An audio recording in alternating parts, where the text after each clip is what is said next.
So hello everyone, my name is Ajit and today I am going to discuss the current affairs that is mentioned in the editorial of 29 December 2025. So let's start.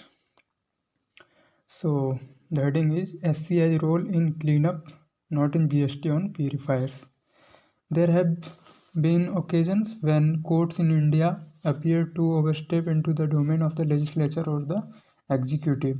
These instances of what seems to be judicial overreach have sparked concern. In fact, this concern has also been articulated by the court.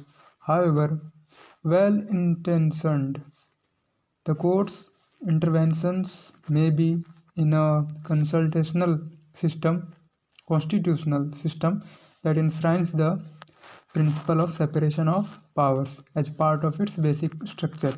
They run the risk of unsettling a delicate balance. In this context, the Delhi High Court's recent intervention in the matter of taxes on air purifiers veers into the legislative domain. Last week, intervening in a PIL seeking GST reduction on air purifiers from 18% to 5%, the Delhi High Court asked why GST at 5% cannot be provided for air purifiers and HEPA filters by categorizing them as medical devices. In fact, it went a step further and reportedly urged the GST Council to meet at the earliest, perhaps virtually, to examine the issue.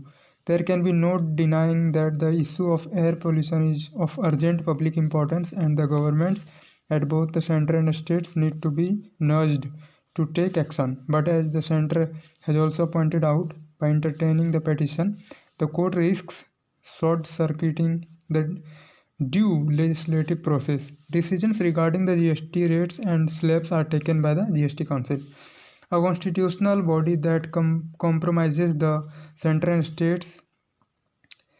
The council's decision require a 3/4 majority. So for the GST rates on air purifiers to be lowered, neither the central alone nor only the states, and certainly not the courts, can decide.